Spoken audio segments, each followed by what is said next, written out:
estamos culminando nuestra serie. Justamente hablaba con los chicos de la coordinación el día de hoy que tuvimos reunión y les decía cómo pasa el tiempo, cómo pasa la vida. La vida va corriendo, la vida va avanzando y uno cree que simplemente es un día más. Sí, es un día más. Luego sumas a todos los días que fueron un día más y te das cuenta que ya estamos terminando el año, ¿no? Aunque no parezca, esta es nuestra última reunión de septiembre, porque después tenemos ahí una boda, ¿verdad? Y el futuro esposo se fue. Bueno, está bien. Con tal que no lo haga en el altar no hay problema, ¿no? Entonces tenemos, no, y luego tenemos el aniversario de nuestra iglesia, ¿no? Y se acabó septiembre, ¿no? Así pasa. Y arrancamos octubre, en eso, octubre, mes de, si me dicen Halloween se retiran por favor, mes de la reforma, ¿no? Y también tenemos otras bodas, ¿no? Así que ya hay algunos anuncios importantes sobre ese asunto. Néstor, todos se casan. Así es, hermana, te estás quedando, dile que sí al chico. ¿Ya? Entonces, el tiempo pasa así. ¿Por qué todos miran a Isa? Ya dijo, aquí. Ya. Yo lo decía por Adriano, no. Entonces, chicos, el tiempo pasa así de rápido y lo que arrancamos a inicios de año, que era justamente nuestra serie Quiero ser íntegro, lo estamos terminando ya y vamos a arrancar otra serie más chiquitita, evidentemente, de aquí hasta fin de año, si es que Dios nos da la vida. Pero así pasa el tiempo. Así que hoy es el fin, muchachos, al menos el fin de esta serie. Y cuando arrancamos esta serie, la arrancamos justamente definiendo, la arrancamos diciendo qué es la integridad. Y vimos en las Escrituras que cuando la palabra de Dios habla de integridad, habla de muchas cosas, y va a depender desde qué perspectiva, ¿no? Entonces vimos, por ejemplo, que la integridad en un sentido puede verse como santidad, en otro sentido puede verse como rectitud, ser una persona recta. También vimos que tiene que ver mucho con la justicia, ser una persona justa, dar a quien lo que le corresponde y tú también pedir lo que te corresponde, ni más ni menos. La integridad vimos que también tenía que ver con la justificación. Ser una persona íntegra es sinónimo, desde una perspectiva ante Dios, de ser una persona justificada, de haber sido declarada justa ante los ojos de Dios por los méritos de Cristo. Y así lo estuvimos definiendo.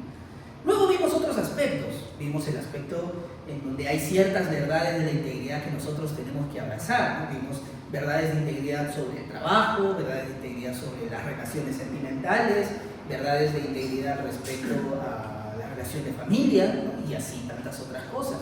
Vimos ejemplos también, ejemplos de personas que actuaron en integridad en momentos por ahí difíciles. Y así estuvimos viendo muchas cosas sobre a qué nos referimos con integridad. La semana pasada, Diego impartió un tema muy interesante que tenía que ver con que la integridad frente a la iglesia y frente a mis hermanos de la iglesia, es decir, en la comunión. Y una de las cosas que conversaba contigo cuando se armaba justamente este tema era que la persona que es íntegra es una persona que desea vivir en comunión. No hay una integridad individual. En las Escrituras nunca vas a encontrar a las personas actuando como llaneros solitarios, ¿no? Entonces, yo, Dios contra el mundo, a mí nadie me para en esto. El cristianismo tiene que ver mi relación con Jesús de aquí hasta el fin. No, en el cristianismo, en la Biblia, no vas a encontrar a Pablo escribiéndole solamente a una persona y solamente a esa persona. Incluso en las cartas individuales al final luego habla de pluralidad, salúdale a tal, dale gracias al hermano, lee esta carta delante de la iglesia, o sea, todo tiene que ver con la iglesia. Somos salvos a través de la iglesia. Cristo murió por su iglesia y yo soy salvo porque pertenezco a la iglesia y así sucesivamente. Hay muchas cosas corporativas, entre ellas la integridad. Vimos que no se puede ser íntegro si no ejerces la comunión. Vimos el tema del servicio, por ejemplo. ¿No? Hay muchas personas, por ejemplo, que nos gusta servir, pero no nos gusta prepararnos para servir. Tiene que ver mucho, por ejemplo, con el trabajo, ¿no? ¿A quién de aquí le gustaría ganar, por lo menos ahorita, ¿no? Esto, yo me proyecto a 10 millones, ok, pero ahorita a quién no le gustaría ganar $25,000, ¿no? Mensuales, como sueldo de tu trabajo, que es aproximadamente lo que gana un CFO en una empresa transnacional, ¿no? Entonces, $25,000, yo quiero ganar esa cantidad de plata, me lo merezco. Ok, pero usualmente, ¿qué es lo que hace una persona para poder llegar a ser un CFO, es decir, un gerente general en una empresa? Mínimo esa persona tiene maestría, salvo que sea el hijo del dueño o el dueño, ¿no? Pero mínimo es una maestría. ¿Cuánto creen que cuesta una maestría aquí en el Perú? Depende de las universidades, ¿no? Pero no son nada baratitas, no es tu mensualidad de la universidad, ¿no? No, carito. ¿no? Y si te vas al extranjero es más económico, pero sigue siendo costoso, mínimo una maestría. ¿Cuántos años de experiencia? ¿Puede ser uno como asistente? No, ¿verdad? Son años de experiencia, ¿no? Hablamos, reitero, como regla general, ¿no? No estoy hablando de que si soy el hijo del dueño, soy el dueño, entonces yo fundé la empresa, obviamente soy el gerente. Bueno, puede ser, ¿no? Hablamos en regla general, ¿no? Y así, hay muchos requisitos para poder acceder a ese tipo de beneficios. Un sueldo, ¿quién no le gustaría ganar esa cantidad de plata? Y tener los beneficios que tienen estas personas. Pero muchas veces no queremos recorrer el esfuerzo que esas personas han tenido que recorrer para llegar a ese nivel, ¿no? Vamos a otro comparativo. Néstor, mi vida no se rinde en temas corporativos. Yo quiero ser, no sé, un influencer. Ok, vamos al mundo de los influencers, ¿ya? ¿Cuántas personas en redes sociales son exitosas y las redes sociales verdaderamente pagan bien, ¿no? Te vuelves una persona y al final ganas mucha plata. Pero si comparas con la cantidad de personas que tienen redes sociales y que se animan a entrar a la carrera de redes sociales, uno de los estudios que estaba viendo que había sacado la otra vez, la BBC, es el 1% de todos los influencers del mundo pueden vivir de ser influencers. Solo el 1% logra el éxito. Y describían ciertas cualidades sobre el éxito del influencer, ¿no? Ser constantes, invertir, dar, matarte, etc. A todos nos gustaría ser como el influencer favorito. No, Néstor, yo soy cohibido. Bueno, al menos ganar los beneficios de ese influencer conocido, ¿no? Tener esa plata, poder viajar, que las marcas te manden sus productos y no trabajar, ¿no? No tener un jefe en ese sentido de la palabra, ¿no? Que ganes la plata en short, en vestido, grabando un video desde Miami, desde Doha. ¿A quién no le gustaría, no? Pero es el 1%, ¿no? Y hay que hacer un largo recorrido, ¿no? Hay que matarse para poder llegar. Eso es esfuerzo, ¿sale? Entonces, reitero, a muchos de nosotros nos gustaría tener los beneficios, pero no queremos prepararnos para llegar a ese nivel de beneficios. Y es por esa razón que muchos aparentamos ser algo que al final no lo somos, ¿no? Ahí tiene el juego de las apariencias. Hay personas que están dispuestas a gastar el 50% de su salario con tal de fingir que tienen un estatus social que no tienen. Y eso a la larga le va a generar justamente defectos. En el cristianismo también pasa eso. En el cristianismo hay personas que están dispuestas a hacer todo lo posible para aparentar ser más santas, más justas, más espirituales, más sabias, pero en el fondo, como no han recorrido ese trayecto que tienen que recorrer, al final se desinflan y muestran pues verdaderamente su carnalidad, sus defectos. Y lo lamentable de todo esto es que mientras ellos se desinflan, van aplastando a los demás que ellos dijeron amar, ¿no? Eso tiene que ver mucho con la relación cristiana. Cuando nosotros nos equivocamos, usualmente no solamente nosotros nos equivocamos, sino que también dañamos a otros, dañamos a nuestro prójimo. Bueno, todo eso pudimos meditar la semana pasada y si es que no, te invito a que lo medites esta semana. Si quieres ser íntegro, tienes que ejercer la comunión. Bien, vimos todo eso, pero honesto. ¿Y ahora cómo cerramos? Ya hemos hablado incluso de integridad sexual. ¿Cómo cerramos este momento? Con algo bien corto. A la hora de la hora, chicos, honestamente, si queremos resumir todo lo que hemos aprendido durante estos meses sobre integridad, la integridad tiene que ver con Cristo. Ser íntegro es ser Cristo. Es imitar a aquel que fue la integridad hecha persona. Y sobre eso quiero que reflexionemos el día de hoy. Ser eso. Ser pequeños Cristos, todos nosotros, ser pequeños Cristos, porque a eso es lo que hemos sido llamados, ¿sale?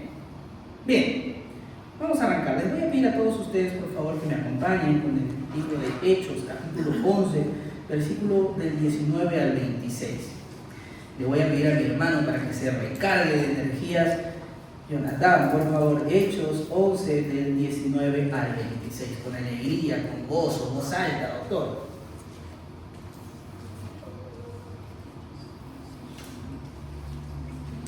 Hechos 11 del 19 al 26. ¿Qué nos dice? 19 al 26. habían sido esparcidos a causa de la persecución que hubo con motivo de Esteban, pasaron a Fenicia, Chipre y Antioquía, no hablando nadie de la palabra, sino solo los judíos. Pero había entre ellos unos varones de Chipre y de Cirene, los cuales, cuando entraron en Antioquía, hablaron también de los griegos, anunciando el evangelio del Señor Jesús. Y la mano del Señor estaba con ellos, y gran número creyó y se convirtió al Señor. Llegó la noticia de estas cosas a oídos de la iglesia que estaba en Jerusalén, y enviaron a Bernabé que fuese hasta Antioquía. Cuando llegó, vio la gracia de Dios, se regocijó y exhortó a todos a que con propósito de corazón permaneciesen fieles al Señor, porque era varón bueno y lleno del Espíritu Santo y de fe. Y una gran multitud fue agregada al Señor. Después fue Bernabé a Tarso para buscar a Saulo, y hallándole le trajo a Antioquía. Y se congregaron ahí todo un año con la iglesia, y enseñaron a mucha gente, y a los discípulos les llamó cristianos por primera vez en Antioquía. ¿Hasta ahí? ¿26 llegamos? Ya, perfecto, ¿no? Interesante todo el contexto que nos comienza a narrar el libro de los Hechos. ¿Qué sucedía? Bueno, aquí podemos rescatar varias cosas. Podemos rescatar cómo funciona la iglesia en ese momento. Muchos cristianos, producto de la persecución que estaban sufriendo por los judíos, comenzaron a huir justamente de Jerusalén y en su trayecto, mientras subían a las diversas ciudades que estaban a su alrededor, fueron predicando. Principalmente los cristianos judíos le predicaban a cristianos judíos, ¿no? Pero hubo otros cristianos que decían, oye, no solo hay que predicar a los judíos, en realidad el evangelio es para todo el mundo, y comenzaron a predicarle también a los gentiles, personas que son llamadas que no son judíos, ¿ya? Y las personas comenzaron a arrepentirse, sin importar su etnia, sin importar su raza, comenzaron a convertirse. Entonces, esto llegó a las noticias de la iglesia que estaba en Jerusalén, digamos así, la iglesia madre. Y la iglesia madre envió un apóstol, fue Bernabé, a confirmar lo que estaba sucediendo. Ahora vamos a ver si verdaderamente las personas se están convirtiendo en el evangelio o solo son rumores. Y cuando llegó Bernabé se encontró que verdaderamente en Antioquía muchas personas se estaban arrepintiendo de sus pecados y que evidentemente se necesitaba ahí una iglesia fuerte.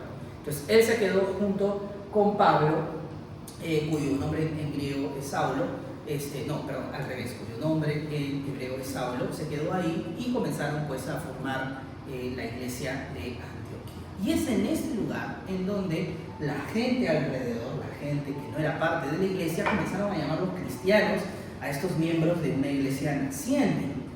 Cristiano en griego es Christitus, eso es lo que significa.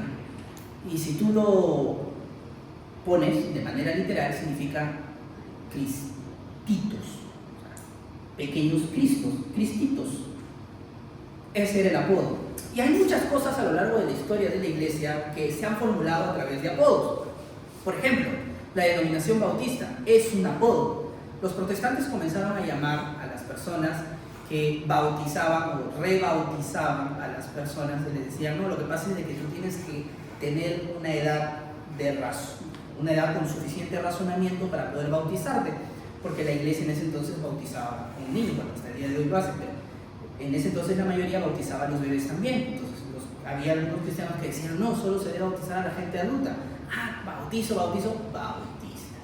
Nació ese apodo y así la denominación bautista se volvió bautista. Era un apodo. Hay muchas cosas que comenzaron dentro de la iglesia por apodos. Bueno, el apodo de estas personas que predicaban de Cristo era cristitos. Esos son los cristitos, ¿no? Hablan de Cristo, de pequeños cristos, pequeños cristos, pequeños cristos. Y se quedó.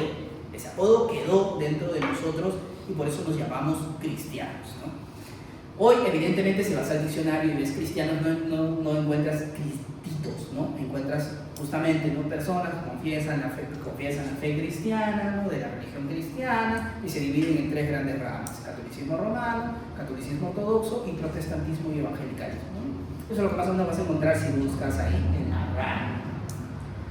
Pero este apodo tiene un sentido. Tiene un sentido que muchas veces nos olvidamos, que creemos que cristianos tratamos de decir que el cristianismo tiene que ver con portarnos bien, de ser buenas personas, de no hablar malas palabras, de que por ahí el domingo tomarte la molestia de ir a un lugar y estar 2 horas sentado así o dormido, ¿no? Y fin de la historia. Y bueno, Néstor, quizá por ahí ser, no sé, cierto conservador con ciertas cosas, ¿no?, con la postura política, la postura económica, no, es que yo soy cristiano, entonces como que no, mira, o sea, los homosexuales no van, no, mira, que sí, que el feminismo me parece muy extremo, ¿no? Y ya, porque soy cristiano, y cerramos. Y nada más. Y nos olvidamos en realidad que la esencia del cristianismo tiene que ver con ese apodo, ser pequeños Cristos, imitar a Cristo. San Agustín decía algo muy interesante, lo conversaba el día de ayer con algunos amigos, decía, mientras más tiempo pases con el que amas, más te parecerás a tu amado. Es una realidad, de verdad te lo digo, es una realidad. Y bueno, ahora acá los doctores que pronto pasarán a la fila de casados lo van a descubrir. Con el tiempo te comienzas a parecer un poquito a tu esposa y tu esposa se comienza a parecer un poquito a ti. Es natural. Van compartiendo, se van mezclando, ¿no? Yo me comencé a convertir en una persona más sensible porque Ángela llora por todo, entonces es más sensible, ¿no? Y Ángela comenzó a convertirse en una persona más directa porque yo soy muy directo. Entonces nos vamos mezclando y así sucesivamente vas convirtiéndote con la persona que pasas más tiempo. Es inevitable, sí, así es, doctor. Que tu pelo se va a alargar, ¿no? Te va a salir cinturita. Bien. Entonces, esas cosas pasan, chicos. Y lo mismo pasa con el Señor, porque San Agustín dijo esto por el Señor. Mientras más tiempo pases con Dios, más te parecerás a Dios. Néstor, sí, poder infinito, lo necesitaba. No se refiere a eso. Se refiere a las actitudes de Dios. Pero muchos de nosotros pocas veces queremos pasar tiempo con Dios y estamos interesados muy poco en ser como Cristo.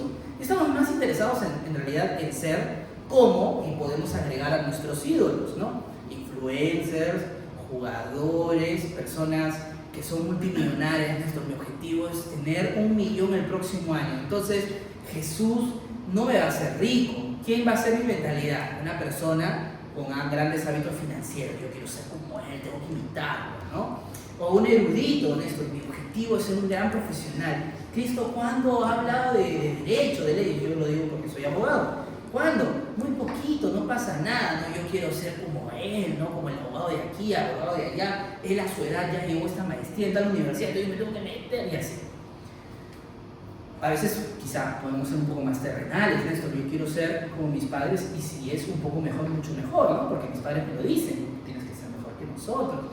Entonces, Néstor, mi papá a los 40 años ya tenía una casa, entonces yo también quiero tener mi casa, me parece un hombre chambeador, trabajador, entonces yo también tengo que ser chambeador, trabajador y todo lo demás. Entonces, comenzamos a llenarnos de figuras para poder ser como ellos y nos olvidamos que ser cristiano tiene que ver con eso. Es ser como Cristo.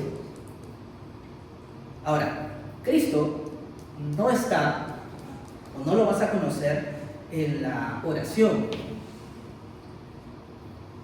porque en la oración nosotros pedimos a Dios. A Cristo no lo vas a conocer tampoco en la alabanza, porque en la alabanza nosotros exaltamos a Dios. En realidad, una de las características por las cuales la iglesia últimamente saca tan malas canciones de alabanza es porque justamente no conoce a Dios, entonces alaban cualquier cosa. ¿Dónde uno conoce a Dios? ¿Dónde cree? ¿Dónde? En la Biblia, en la iglesia. Ahí es donde nosotros conocemos de Dios. Ahora pregúntate, ¿cuánto de tu tiempo dedicas a estudiar las Escrituras y cuánto de tu tiempo lo ejerces para poder vivir en comunión en la iglesia?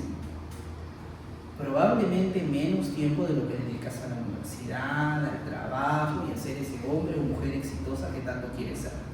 No está mal, créeme, no está mal. El mismo Señor lo dice, ¿no? 6 días trabajarás y 1 día se lo entregarás al Señor. Estamos en esta tierra, hay que chambear. No pasa nada si chambeas. Al contrario, trabaja, esfuérzate. Ya hemos hablado bastante de eso. El punto es, ¿quién es tu enfoque? ¿A quién miras? ¿A quién tratas de imitar? Y hoy, esto no es magia, créanme. No, esto no va a suceder de la noche a la mañana. Tienes que esforzarte, tienes que sacrificar, tienes que poner de tu empeño, tienes que sacrificar tu horario.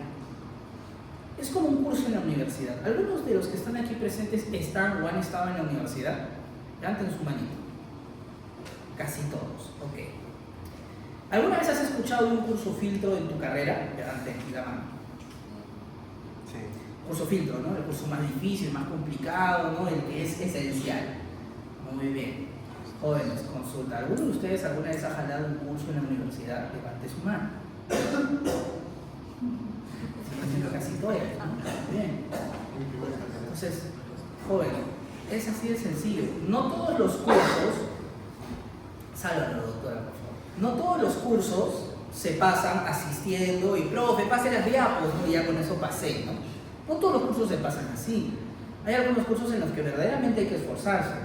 Hay que leer, hay que practicar, hay que repasar, hay que volver a hacer las cosas, porque si no, no lo vas a aprobar. Y en esta vida, joven, hay muchas cosas que, créeme, si no te esfuerzas, no lo vas a lograr. Es así. No todos, por ejemplo, la Biblia también lo dice, si quieres ser una persona con ingresos, tienes que trabajar. Néstor, pero mi amigo de la universidad, cuando se casó, su papá le regaló un departamento. Bueno, su papá es millonario, entonces como que por ahí puede heredar. Pero esa es la excepción. La regla común es, si quieres dinero, ¿qué tienes que hacer? ¿Jugar la timba? Sí, Néstor. Bueno, las probabilidades son muy escasas. Si las ganas, pásate 1 millón. Pero, ¿qué tienes que hacer? Trabajar. Es lo único que tienes que hacer. Trabajar, bueno, hay más cosas, ¿no? Trabajar, ahorrar, tener una buena estabilidad financiera, ¿no? Reitero, a todos nos gusta el dinerito, pero a muy pocos nos gusta ahorrar. Entonces, hay que hacer esfuerzos. Y lo mismo pasa con ser cristiano, joven. Si tú crees que basta con venir a la iglesia los domingos, solo los domingos, ya, y de vez en cuando leer tu Biblia, orar antes de dormir para que no te dé pesadilla, orar para los almuerzos para que no te caiga mal el menú de la tía Veneno, y ya con eso basta, o levantarte y decir, gracias Dios por este día, ya listo, ya trabajar. Si tú crees que eso basta, joven, créeme que tu camino es el infierno. De verdad te lo digo, o sea, ni siquiera ser un mal cristiano, tu camino es el infierno. ¿Por qué en esto? ¿Por qué? Porque la Biblia lo advierte varias veces. El camino fácil, que es el camino que quizá estás recorriendo o que yo estoy recorriendo, es el camino más ancho. Ese es el camino grande, el ancho, el fácil, donde vamos los vaguitos. En cambio, el camino de la vida, ¿cómo es? Lo dicen las Escrituras, es angosto, es estrecho, no pasamos los gorditos, es pequeño, hay que esforzarse. Es así, así es. Si tú quieres ser como Cristo, porque la siguiente pregunta para terminar, porque esto es cortito, ¿qué cosas puedo hacer para ser íntegro? ¿Qué cosas puedo hacer para imitar a Cristo? Porque ser cristianos es ser como Cristo. ¿Qué cosas puedo imitar de Cristo para ser como Cristo? Bueno, he enumerado algunas, pero no son fáciles. Créeme que son difíciles. Vamos con la primera. Una de las cosas elementales que tienes que imitar de Jesús es su confianza en Dios. Jesús era una persona que confiaba en el Señor. Y no es fácil cuando las deudas te agobian, cuando mamá o papá o tu esposa o tú estás enfermo, cuando no te sale mal e invertiste todos tus ahorros en este proyecto y se fue al tacho. ¿Pasa o no? Cuando lo intentas y no te dan la licencia, no te dan el permiso, no te dan la autorización, no te dan la visa. Ahí es difícil. Pero Cristo siempre confió en Dios. Vamos con un ejemplo que es recontra yuca. Mateo 26:39. Le voy a pedir por favor a Liz. ¿Quieres? Listo. A ver, Liz. Mateo 26:39, por favor. Yendo un poco adelante, se postró sobre su rostro, orando y diciendo: Padre mío, si es posible, pasa de mí esta copa. Pero no sea como yo quiero, sino como tú. Amén, ¿no? Miren, la situación es que Cristo estaba a punto de enfrentar su muerte. Iba a morir. Y no iba a morir bonito, o sea, no iba a morir como que, bueno, se quedó dormido de viejito y murió. ¿Quién no quisiera morir así, no? Yo honestamente, si voy a morir, me gustaría morir rapidito, pues, ¿no? nada de estar sufriendo en una enfermedad larga y que la gente venga y me vea y yo estar así raquítico, no me gustaría, no puedo decidir esas cosas, evidentemente. Y Jesús iba a atravesar una situación muy difícil. A Jesús primero tenían que flagelarlo, lo iban a insultar, lo iban a amedrentar, luego iba a cargar una enorme cruz y luego iba a morir crucificado. Y morir crucificado no es una muerte rápida, es una muerte en realidad por asfixia. Terminas muriéndote por asfixia, porque no puedes respirar por la colocación en la que estás, por el cansancio que estás sufriendo, además que estás desangrándote y tantas otras cosas. Es una muerte horrible. Jesús evidentemente está atormentado con esta situación. Y Jesús confía en el Señor. Jesús le dice, si es posible, que no me pase esto. ¿Qué hombre en su sano juicio quiere sufrir? Solo un masoquista. Yo estoy seguro que tú te levantas y no estás diciendo, ay, ojalá hoy día mi mamá se muera. No estás diciendo, ay, ojalá hoy día pierda el trabajo. O ay, ojalá hoy día mi universidad me bote. No estás pensando esas cosas. Nadie quiere eso. Tú al contrario, quieres ser buen profesional, quieres conseguir una buena esposa, un buen esposo, quieres tener plata en el banco, quieres que tus padres vivan y amen a sus tataranietos si es posible. Todo el mundo quiere eso. Pero eso no pasa. ¿O sí? Las desgracias pasan todo el tiempo. Las circunstancias difíciles pasan todo el tiempo. Una enfermedad, una pérdida, un desempleo, deudas, estás ahorrando toda tu plata, está increíble, genial, todo va muy bien, tu mamá tiene cáncer. Tienes que gastar todos tus ahorros. ¿Quién más lo va a hacer? Imagínate. O tú te enfermaste. Hay enfermedades que son carísimas. La tarjeta de crédito no te cubre, descubres que un cosalud es una estafa. ¿Qué haces? ¿Y tu proyecto? Esas cosas pasan. Nadie... A ver, chicos, no porque seas cristiano de esas cosas no te van a ocurrir. Hay muchas cosas que te pueden pasar. A Jesús le tocó enfrentar su muerte. ¿Qué dijo él? Pues no se haga mi voluntad, hágase la tuya. Y hoy está coronado en gloria, siendo el Rey de Reyes y el Señor de Señores. Porque eso es confianza en el Señor. Confiar en Dios es bien fácil cuando todo nos va bien. Cuando tenemos plata, tenemos salud y la gente que nos ama está a nuestro alrededor y está todo bien. Confiar en el Señor verdaderamente se ve cuando estamos en medio de esas circunstancias difíciles, circunstancias de muerte, de enfermedad, de pérdida. Confía en el Señor. Ahora, Cristo no confiaba en su Padre porque, hay que confiar, sino porque Él vivía en una relación íntima con su Padre. Vivía alrededor de su Padre. Y es por esa razón que ahorita vamos a ver este punto que aquí, su deseo de aprender los misterios de Dios. Cristo confiaba en Dios porque conocía quién era Dios, porque vivía alrededor de Dios. Vamos a Lucas capítulo 2, versículo 41 al 52. Ahora le voy a pedir una voz masculina, una voz varonil. ¿Quién quiere ser? Un hombre valiente, esforzado, honesto. Yo, envíame a mí. Lucas 2, 41 al 52. Y no se halló hombre en Israel, dice la palabra. Ningún varón, a democracia, por elección. Adrián, ahí está, perfecto. Lucas 2, del 41 al 52, ¿qué dice? Iban sus padres todos los años a Jerusalén en la fiesta de la Pascua, y cuando tuve 12 años, subieron a Jerusalén conforme a la costumbre de la fiesta. Al regresar, ellos acababan la fiesta. Se quedó el niño Jesús en Jerusalén, sin que lo supiesen José y su madre. Y pensando que estaba entre la compañía, anduvieron camino de un día, y le buscaban entre los parientes y los conocidos. Pero, como no le hallaron, volvieron a Jerusalén buscándole. Y aconteció que 3 días después le hallaron en el templo, sentado en medio de los doctores de la ley, oyéndoles y preguntándoles. Y todos los que le oían se maravillaban de su inteligencia y de sus respuestas. Cuando le vieron, se sorprendieron y le dijo su madre: Hijo, ¿por qué nos has hecho así? He aquí tu padre y yo te hemos buscado con angustia. Entonces se les dijo: ¿por qué me buscáis? ¿No sabéis que en los negocios de mi padre me es necesario estar? Mas ellos no entendieron las palabras que les habló, y descendió con ellos y volvió a Nazaret. Y estaba sujeto a ellos, y su madre guardaba todas estas cosas en su corazón. Y Jesús crecía en sabiduría y en estatura y en gracia para con Dios y los hombres. Amén, ¿no? Interesante cómo Jesucristo, mira, se escapa. Yo una vez me escapé en la ciudad de Tacna. Mis padres estaban preocupados, ¿no? ¿Dónde se ha perdido el rechoncho? Decían. ¿No? ¿Dónde estará? Y me encontraron ahí en el mercadito, como siempre, buscando pan con chicharrón. Predicando. No predicando. Debe haber sido. No fue así.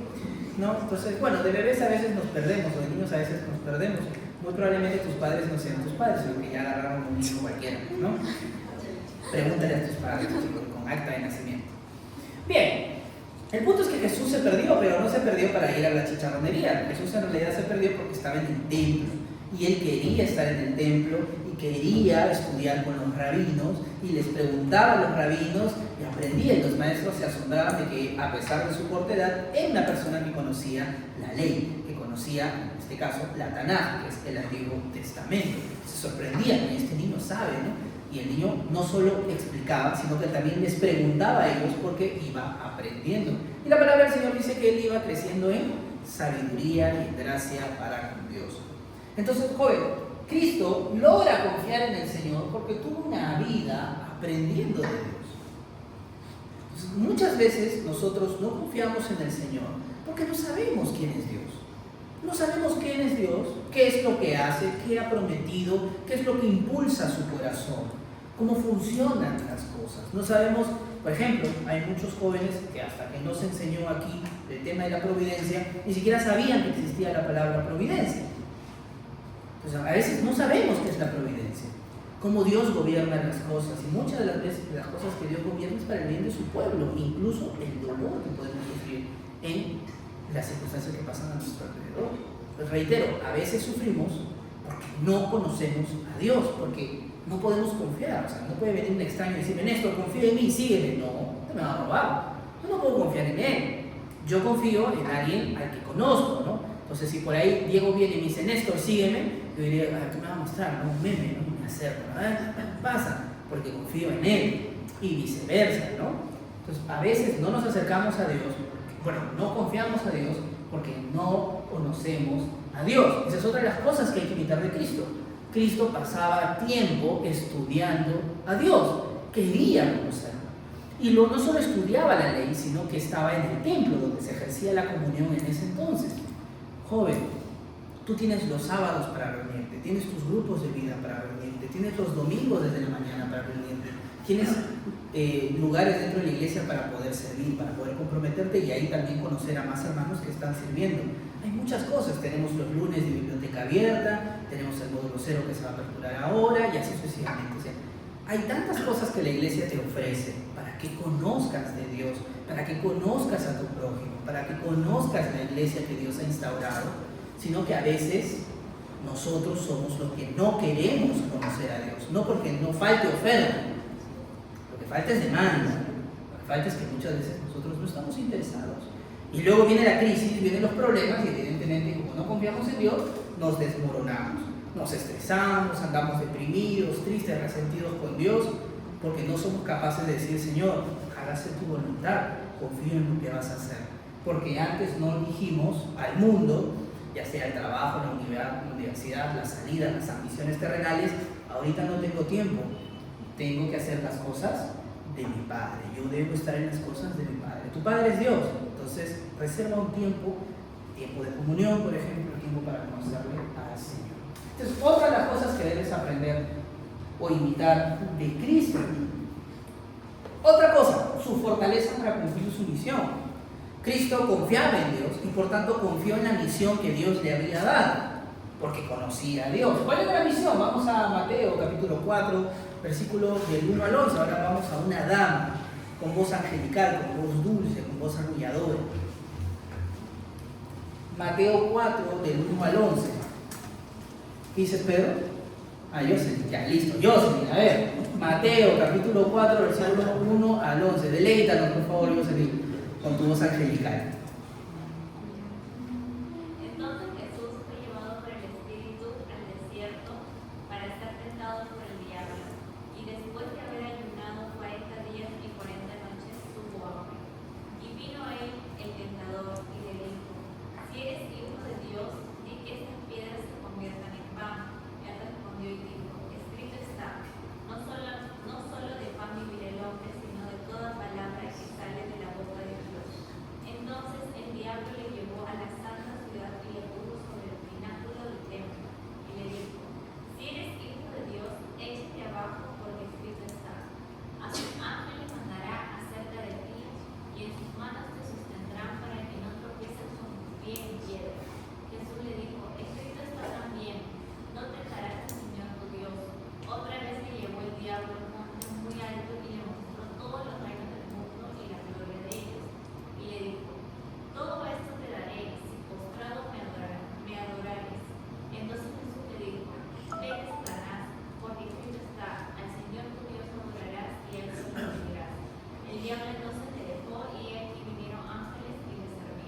Amén. Bien, hay algo bien interesante. Santo Tomás de Aquino mencionó que estas tres tentaciones son las tres grandes tentaciones que siempre da el diablo a los cristianos, ¿no? Y lo dividió, no estoy diciendo que efectivamente así sea, pero creo que para poder meditar es interesante. Él decía que el diablo te tentaba de tres maneras, que fueron las tres maneras que tentó a Jesús. Siempre te tienta de la misma manera, dice. ¿Qué decía? La primera tentación tiene que ver con placeres. El pan. Jesús tenía hambre, estuvo ayunando por bastante tiempo. Un pan jugoso, sabroso, de masa madre, imagínate, no sé, crocantito. Le dice, bueno, ahí hay pan, tú tienes el poder, haz pan, cómete el pan, rompe el ayuno. Jesús tenía que terminar el ayuno, pero rómpelo, pues, ¿no? Y lo mismo hace el diablo con los cristianos. Vamos con los jóvenes, con placeres. ¿Qué tipo de placeres son más regocijantes para nosotros los jóvenes? No seas tímido, ya es pecado. El sexual, por ejemplo, el sexo, ¿no? Fornicación, porque a los jóvenes no estamos pensando necesariamente en casarnos para tener relaciones sexuales, ¿no? Está el chico, pasa la chica, está muy guapo, tiene coco, tiene barba, que no sé qué cosa, que la chica tiene cintura, tiene trasero, que no sé qué cosa, y pum, fornicamos, ¿cierto? ¿Pasa o no pasa? ¿Pornografía? ¿Masturbación? ¿Estás tentado en eso? Estoy seguro que sí, porque esos son parte de los placeres. Otro de los placeres que el diablo también lo hace, tiene que ver, por ejemplo, con los ídolos, cosas que ocupen tu corazón. Eres joven, tienes ganas, tienes fuerza, tienes energía, tienes todo el deseo de comerte el mundo por delante. Entonces, ¿qué colocas en tu corazón? Muchas veces ídolos. Colocas el ídolo de la enamorada, del enamorado, del PlayStation, de las redes sociales, del dinero, de tu yo, y lo llenamos y estamos ahí todo el tiempo buscando lo que nos provoque placer. Me provoca placer tener bastante dinero en esto, me provoca placer pasar todo el día con mi enamorada, todo el día con mi chico, me provoca placer ser una coqueta, ser un coqueto y estar enamorando a todas las señoritas de la iglesia o a todos los chicos de mi trabajo y que estén ahí detrás de mí escribiendo mi jiji, jaja, no, todavía no tengo tiempo, ¿no? Me encanta todo ese nivel de tensión sexual, esto. Y así andamos los jóvenes buscando placer y más cosas placenteras. El pan. Luego él decía, hay otra manera de tentarte con la autoridad. Tentarte, cuando le tentó a Dios, a Cristo, le dijo, oye, ¿por qué no te tiras? ¿No? Escrito está de que Dios enviará a sus ángeles para poder retenerte, ¿no? Y todo lo demás. Es decir, te tienta con la Biblia, te tienta retando la autoridad de Dios. Y en nuestras vidas a veces somos tentados retando la autoridad de Dios. Todo el día en esto, yo soy cristiano, vengo a la iglesia, sirvo y me va mal. Y mi amigo, por ejemplo, que no es creyente, le va bien, tiene plata, tiene chica, le va excelente. Y yo que soy cristiano, me he peleado, mi mejor amigo me ha traicionado, estoy sin chamba, ando pobre, encima ando estresado, el pastor la otra vez me gritó, no me trató bien, yo no que sirve, estoy cansado, no quiero nada. Y a veces el diablo te tienta, ¿no? Quizá no vale la pena ser cristiano. Peca, mejor peca, vive como viven los mundanos. No vayas a la iglesia, son sonceras, solo te quitan tiempo, solo te hace la vida más amada. No vayas, o ve de vez en cuando. Es otra manera en que el diablo tienta, dice Santo Tomás de Aquino, retando la autoridad de Dios, de las Escrituras, de la iglesia. Y luego hay otra manera en que tienta, prometiéndote cosas que puede dártelas, pero te desenfoca de tu principal logro. Ejemplo, Cristo era su meta, su logro era ser coronado como Rey de Reyes y Señor de Señores. Jesucristo es la segunda persona de la Trinidad, pero si tú lees las Escrituras, dentro de las Escrituras hay una promesa para Cristo si es que cumplía el mandato de Dios Padre, que era ser coronado Rey de todas las cosas. Él tenía primero que morir y resucitar. Esa es parte de la gloria de Cristo. Cuando estudien Cristología lo podemos comprender un poco más. Entonces Cristo tenía una misión. ¿Cuál era la misión de Cristo? Tener una vida santa y morir por los pecados de su iglesia, resucitar e interceder por ella. Esta era la misión de Cristo. Y para luego ser coronado Rey de Reyes, Señor de Señoras, y todas las cosas han sido sujetadas, lo vemos más adelante. Pero el diablo le ofrece un atajo. El diablo le dice, mira, no tienes que morir, no tienes que resucitar, no tienes que tener una vida santa, esas son sonceras. Yo ya tengo la tierra y sus dominios, te las doy. O sea, lo que te iba a dar Dios, ser coronado y exaltado como el Rey de Reyes y Señor de Señores después de tu misión, yo te lo doy ahorita. ¿Para qué vas a esperar? Pero, en vez de darle la gloria a Dios, ¿a quién tienes que dar la gloria? A mí, dice, porque yo tengo la tierra, tengo sus gobernantes, yo tengo todo. Santo Tomás de Aquino dice, bueno, eso también hace el diablo con nosotros, ¿no? ¿Qué te promete Dios? Una de las cosas, dame una promesa que te lanza Dios. ¿Estar en su presencia? Ok, estar en su presencia. ¿Y qué es lo que el diablo te puede decir? Pero ¿para qué vas a estar en el cielo? Aburrido, cantando coritos, ¿no? Todo lo demás es aburrido. Sí, aquí, si me obedeces, si me amas, si haces todo lo que quieres, acá la puedes pasar bien. Puedes tener todo el sexo que quieras, puedes comer todo lo que quieras. Si haces trampa y no pagas impuestos, puedes ahorrarte bastante plata, porque la ciudad es una desgracia. Entonces, te puede ir muy bien económicamente. ¿Qué estás pensando en el cielo? Como decía el tren allá en Berlín, vive, quizá Dios no existe. Entonces disfruta, ¿qué estás pensando tanto en que hay el cielo de recompensa eterna? Y aquí, y el ahora hay que vivir bien.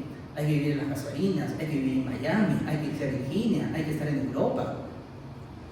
Hoy, ahora, no mañana, no en el cielo. ¿No? Entonces las promesas, por ejemplo, que te puede prometer que promete el Señor es esa paz, esa tranquilidad, y el diablo dice, pero ¿para qué paz y tranquilidad? Orando, doblando tus rodillas, esperando a que Dios por ahí doble su rostro y te bendiga. Ahorita vámonos, ¿qué te da dinero? El dinero te da paz, te dice, el dinero te da tranquilidad, te lo doy ahorita. ¿Cuál es el problema? Ahorita. Si igual el cristiano llora. El cristiano no llora, el cristiano llora, pero mejor llorar en el yate, ¿no? Que en la iglesia. Mejor llorar en tu mansión que en la oficina del pastor o en la casa de tu líder, ¿sí o no? Claro, en tu mansión. Entonces ahorita te lo doy. Eso hace el diablo. No estoy diciendo que sean las únicas maneras, bueno, para Santo Tomás de Aquino lo resumió de esa manera. Pero es interesante cómo estas tentaciones se nos siguen repitiendo a nosotros. No tienes que cumplir la misión que Dios te ha dado. El diablo te la puede adelantar. Cristo resistió, porque Cristo estaba enfocado en cumplir su misión, tener una vida santa, morir por nuestros pecados, resucitar de entre los muertos. Y tú tienes una misión. Como todos los cristianos tenemos una misión. Bueno, todos los seres humanos en realidad, solo que solo los cristianos podemos cumplirla.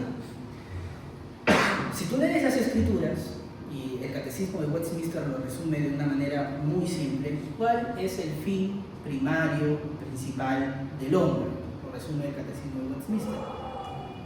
Darle la gloria a Dios. Tener una vida para la gloria de Dios. Sencillito. Y obviamente todo el sustento bíblico que hay detrás de esa afirmación. Pues de ahí cada quien tiene una misión, digamos, personal, ¿no? Algunos de acá serán doctores, otros serán abogados, otros serán solamente padres de familia y excelentes padres de familia, yo qué sé. Lo que Dios quiere de la vida de cada uno de nosotros. Pero todos nosotros aquí tenemos algo en común.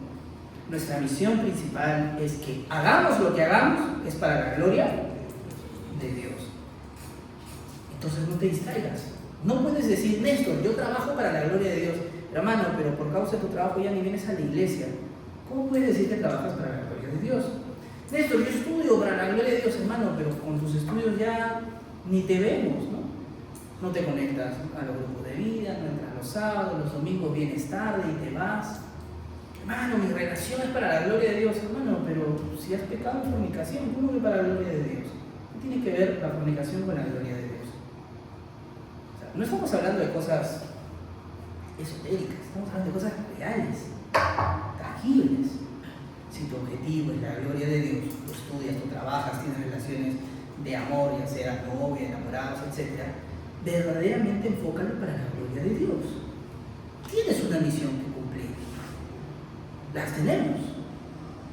No te desentiendas de tu misión. No lo hagas. No estés diciendo, mi universidad es para la gloria de Dios, y luego tu universidad te quita tiempo para orar, para leer tu Biblia, para venir a la iglesia, o quizá no te quita tiempo, quizás simplemente es una buena excusa para que dejes de hacer. Entonces, cosas que podemos imitar de Cristo, su fortaleza para cumplir su misión. Tentaciones vamos a tener, pero Cristo era fuerte, resistió a la tentación, por eso la fortaleza. Última cosa, el amor al prójimo. Cristo era una persona que verdaderamente amaba a su prójimo, es otra de las cosas que podemos imitar. Mateo 15:32, le voy a pedir por favor a Jonathan que me ayude, Mateo 15:32. Lucas capítulo 7 del 12 al 14, le voy a pedir a Carlos, por favor, Lucas 7 del 12 al 14. Y le voy a pedir por favor a Valeria que me ayude con Lucas capítulo 23, versículo 34. ¿Sale?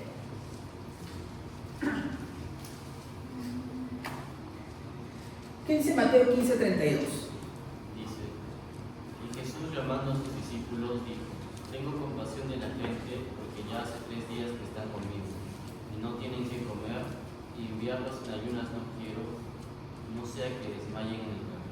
Interesante, ¿no? Aquí es donde Cristo muestra mucho su actitud de misericordia y compasión. Cristo había terminado de predicar y había aproximadamente 5.000 personas que habían terminado de escuchar su predicación.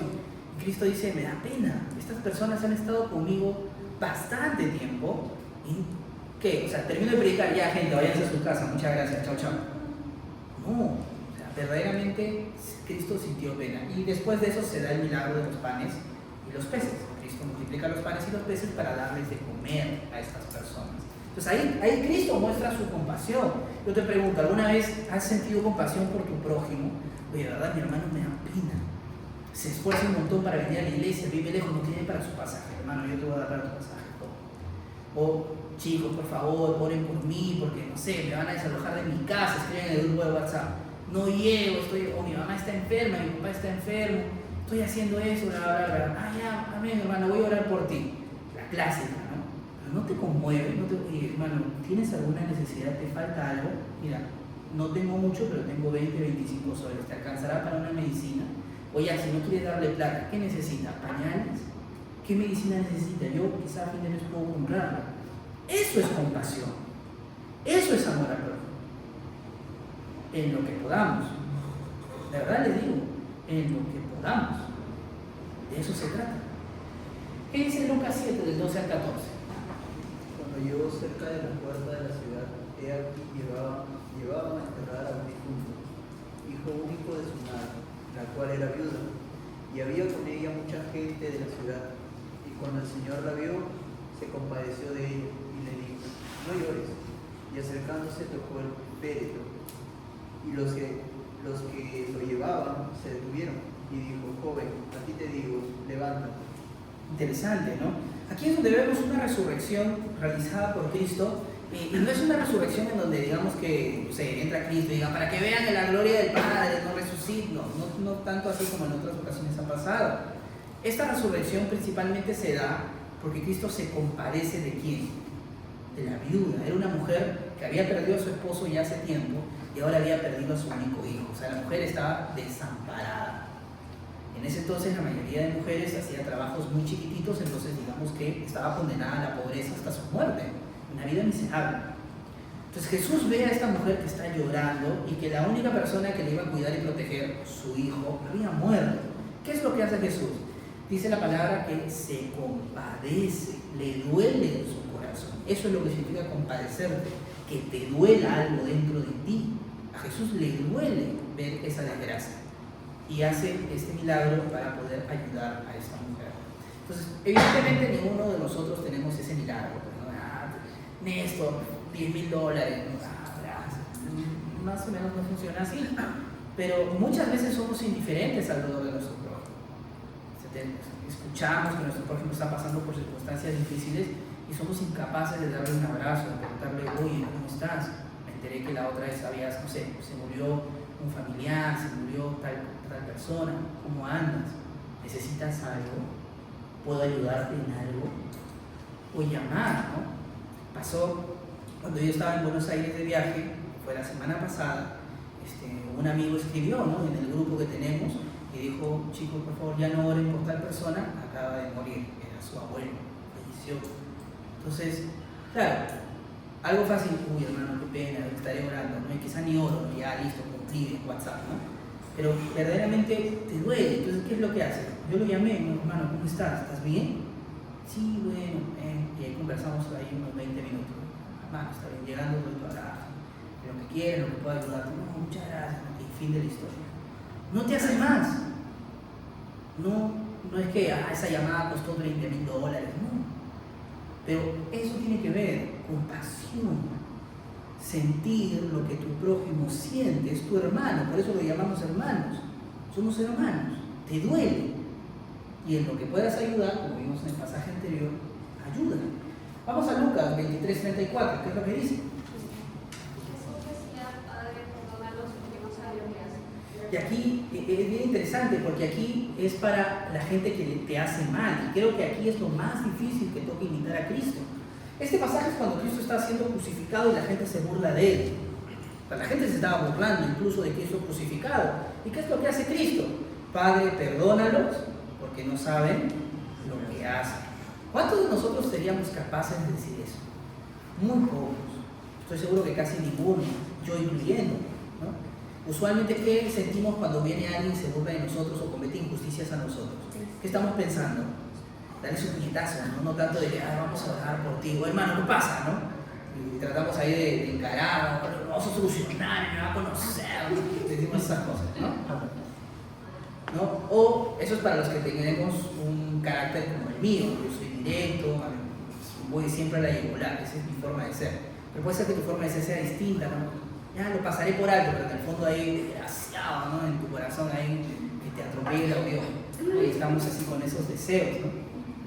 Pero ¿qué es lo que? Parte de la compasión es también perdonar las ofensas que te da tu prójimo. Y son eso, ofensas.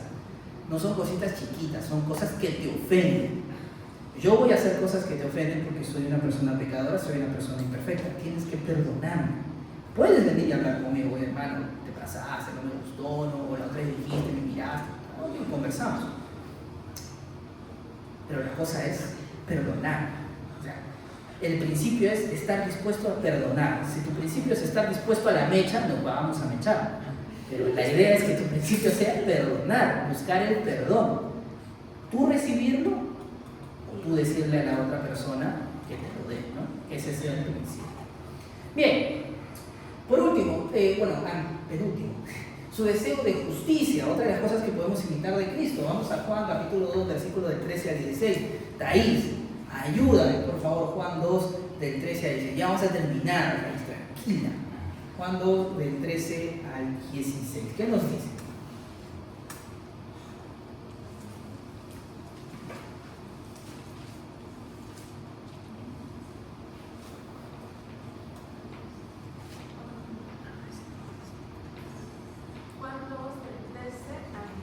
Sí. Estaba cerca la Pascua de los judíos y subió Jesús a Jerusalén.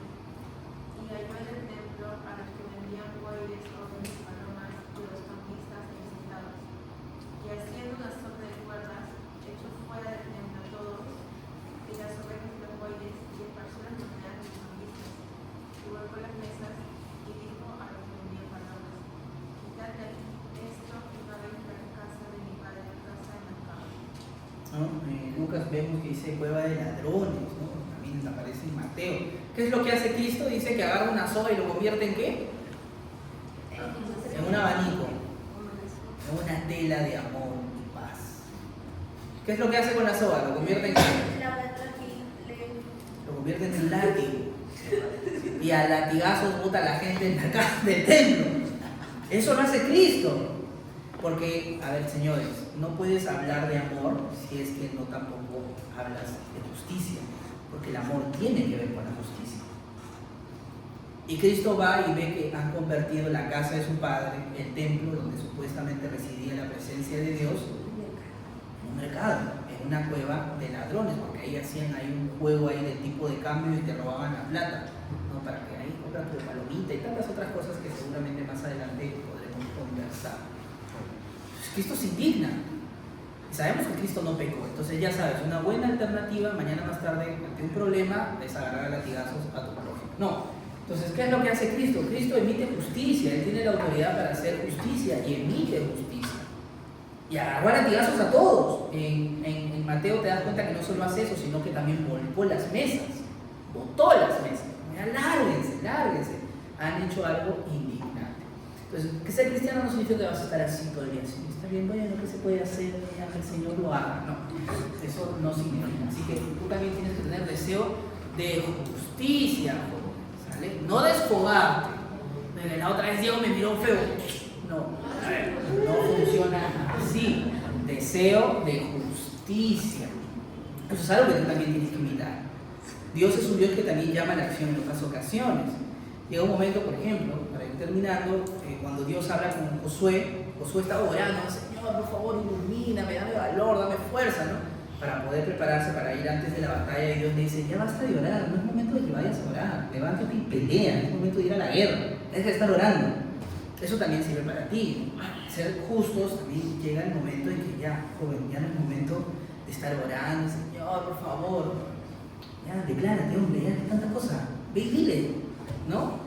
Entonces, a veces tratamos de ser muy espirituales para cosas en donde tiene su tiempo, como bien dice el libro de Eclesiastés, todo tiene su tiempo, no hay nada nuevo bajo el sol, hay tiempo de paz, hay tiempo de guerra, hay tiempo de odio, hay tiempo de amor, hay tiempo para el trabajo, hay tiempo para la siega, hay tiempo para la cosecha, hay tiempo para todo. Imitar la justicia de Cristo tiene que ver con la acción, hacer las cosas a su tiempo, eso sí, para eso necesitamos sabiduría. Y por último, su respeto a la autoridad. Cristo fue una persona aquí en la tierra donde respetó la autoridad también terrenal. Vamos a Juan, capítulo 2, versículo del 1 al 10, donde vamos a ver un excelente ejemplo de cómo respetar a la autoridad. Juan 2, del 1 al 10, y le voy a pedir por favor a Natalie que me ayude. Juan 2, del 1 al 10, y le voy a pedir por favor a Esther, ayúdame con Mateo, capítulo 22, versículo 21. Entonces, ¿qué dice Juan 2, del 1 al 10? Dice, al tercer día se hicieron unas bodas en Caná de Galilea, y estaba allí la madre de Jesús. Y fueron también invitados a las bodas Jesús y sus discípulos. Y faltando el vino, la madre de Jesús le dijo, no tiene vino. Jesús le dijo, ¿qué tienes conmigo, mujer? Aún no ha venido mi hora. Un poquito más fuerte, Nati, por favor. Su madre dijo a los que servían, haced todo lo que os dijere. Y estaba allí 6 tinajas de piedra para agua, conforme al rito de la purificación de los judíos, en cada una de las cuales cabían 2 o 3 cántaros. Jesús le dijo, llenad estas tinajas de agua, y las llenaron hasta arriba. Entonces le dijo, sacad ahora y llevadlo al maestresala. Y se lo llevaron. Cuando el maestresala probó el agua hecha vino, sin saber él de dónde era, aunque lo sabía de sirvientes que habían sacado el agua, llamó al esposo y le dijo, todo hombre sirve primero el buen vino, y cuando ya ha bebido mucho, entonces el inferior. Mas tú has reservado el buen vino hasta ahora. Interesante, ¿no? Esta historia demuestra, bueno, en realidad demuestra muchas cosas que no voy a decirlas en este momento, porque no quiero tener problemas con nadie, pero demuestra mucho la actitud de Cristo frente a su madre, ¿no? Su madre que estaba ahí bien tranquila, bueno, tranquila no, estaba alegre, era una boda, era una fiesta, estaba bailando, tengo sed, dijo, se acabó, ¿qué hacemos? ¿No? Se acabó el vino, se acabó, pues, ¿no? Dile al esposo, no sé, a la gente, ¿no? Vayan y compren más que Irolo, ¿no? ¿Qué me hacen ahí preguntando? No tengo nada que ver. Y María, ¿qué es lo que dijo? Ay, si tienes razón, hijito, ¿cómo te voy a preguntar a ti? Déjame, le pregunto a los demás para poder seguir tomando. Eso dijo María. ¿Qué dijo María? No hay vino. Además de eso, ¿no? Llamó a los empleados, mira, hagan todo lo que él les diga. Fin. Porque María era su mamá y se acabó. O sea, María, ¿qué le dijo a Jesús? Hijo, quiero seguir tomando vino. Tú ve cómo te lo arreglas. Jesús trató de razonar con ella, pero a veces, porque así pasa, no puedes razonar con tu mamá. Entonces, ¿Jesús qué hizo? Obedeció. Obedeció a su madre. Y eso es algo que nosotros tenemos que aprender. Yo mismo. Yo soy una persona, para los que me conocen, soy una persona muy racional, tengo ese defecto.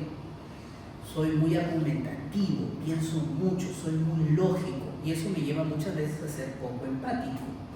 Entonces, cuando era niñito y más malcriado, mi mamá me decía algo, ¿pero por qué? Eso no tiene sentido, no lo voy a hacer. Entonces mi mamá decía, ¿este qué se cree? Te estoy dando una orden, malcriado. No, es que tu orden es una estupidez, así le decía a mi mamá. A mi mamá le sacó canas verdes. Y por eso me dieron duro con correa, ¿no? Bastante. Y puede ser que a veces tú también respondas así a tus padres, ¿no? No, mis padres ya están viejos, yo ya soy adulto, ¿qué le voy a estar haciendo caso, no?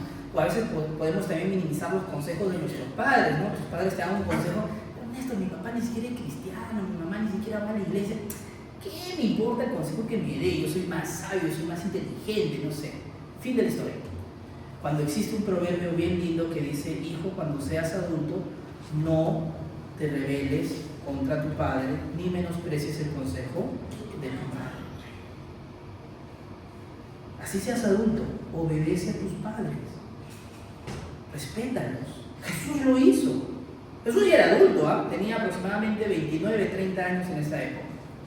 O sea, más o menos, ni siquiera su edad, creo que más o menos mi edad, ¿no? Que soy un poco más mayor que ustedes, aunque hay algunos que están un poquito mayores, ¿no? Bueno, digamos nuestra edad. Era adulto. Y cosas tan vanas como tomar vino. O sea, nada espiritual, nada de que, pero mamá, que mira, que lo que pasa es que el reino del cielo. Hagan lo que mi hijo vaya. Yo ya le dije lo que tiene que hacer. Yo quiero tomar mi vinito que yo. Bueno, Jesús le dio un buen vino. O sea, ni siquiera lo hizo a regañadientes. Cualquier cosa, ya tomen, ¿no? Ya están borrachos, tomen cualquier cosa. No hizo eso Jesús. Hizo el mejor vino a tal punto que le halaga, ¿no? Usualmente cuando la gente ya está borracha sirven cualquier porquería y sirven el mejor vino al inicio. Pero ¿qué? Ustedes han hecho, han servido el mejor vino al fin. O sea, Jesús lo hizo bien. Eso es algo que nosotros tenemos que aprender. Jesús era una persona que respetaba la autoridad de sus padres. Por último, vamos a Mateo 22, 21. ¿Qué nos dice? Le dijeron que César, y les dijo, dad pues a César lo que es de César, y a Dios lo que es de Dios. Amén. Y aquí es bien interesante. Acorralaron a Jesús y le dijeron, oye Jesús, el imperio romano es un imperio desgraciado, nos maltrata, nos oprime, no hacen obras, ¿no? Parece Perú, ¿no? No hacen obras y cobran impuestos. Tú que dices que amas al prójimo, que estás con el pueblo, ¿qué tienes que decir? Jesús dijo, ¿qué ven acá? Hago una moneda. ¿A quién ven? Al César. Den al César lo que es del César. Es decir, paga tus impuestos, soy vago. Paga. Bueno, hace algunos días se murió uno de los personajes más importantes de la historia del Perú, ¿no? Alguien que seguramente tenemos en nuestro corazón. Obviamente estoy hablando de Chale, ¿no? Roberto Chale, jugador, el niño, no mentira, de Fujimori, ¿no? Y eso ha despertado muchas reacciones, ¿no? Seguramente tú eres una persona que puedes tener tu opinión política al respecto, ¿no? Sí, está bien, ya está en el infierno con la violencia humana, ¿no? Hay otras personas, pero ¿cómo puedes decir eso? Es el Salvador de Perú, ¿no? Y tantas otras cosas. Discusiones políticas seguramente podemos tenerlo el día lunes, ¿ya? Sobre eso no. Y tantas horas en redes sociales la gente se ha pero mandado hasta el tercer infierno sobre este asunto, ¿no? Y ya está. Pero una de las cosas que nos enseña nuestro Señor es respetar a las autoridades. Yo sé que el Congreso, DINA, los candidatos no generan ningún ápice de autoridad ni de respeto. Yo lo sé, creo. Como abogado trato de mantenerme actualizado en lo que, por ejemplo, el Congreso emite sus leyes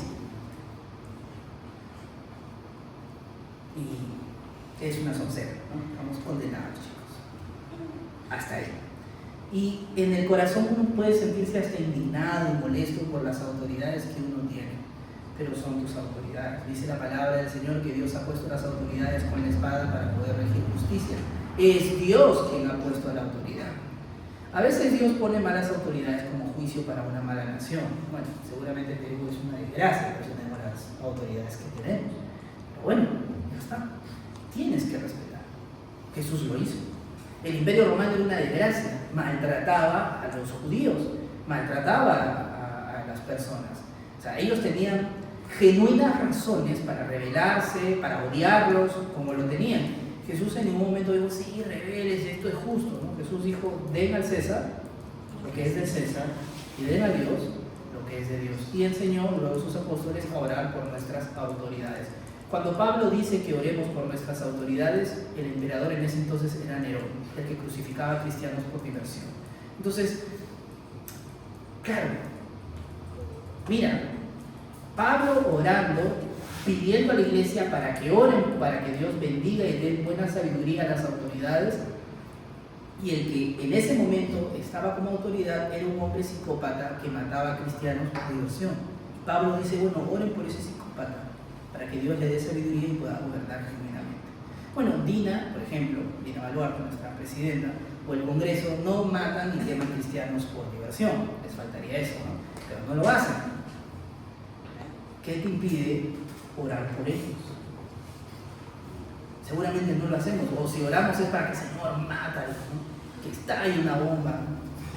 ¿Qué te impide orar por ellos? A Pablo no le impidió este hombre también. ¿Qué te impidió orar por ellos? Eso hizo Cristo, respetó a la autoridad de sus padres y a la autoridad civil, ¿no? Alcaldes, presidentes, etc.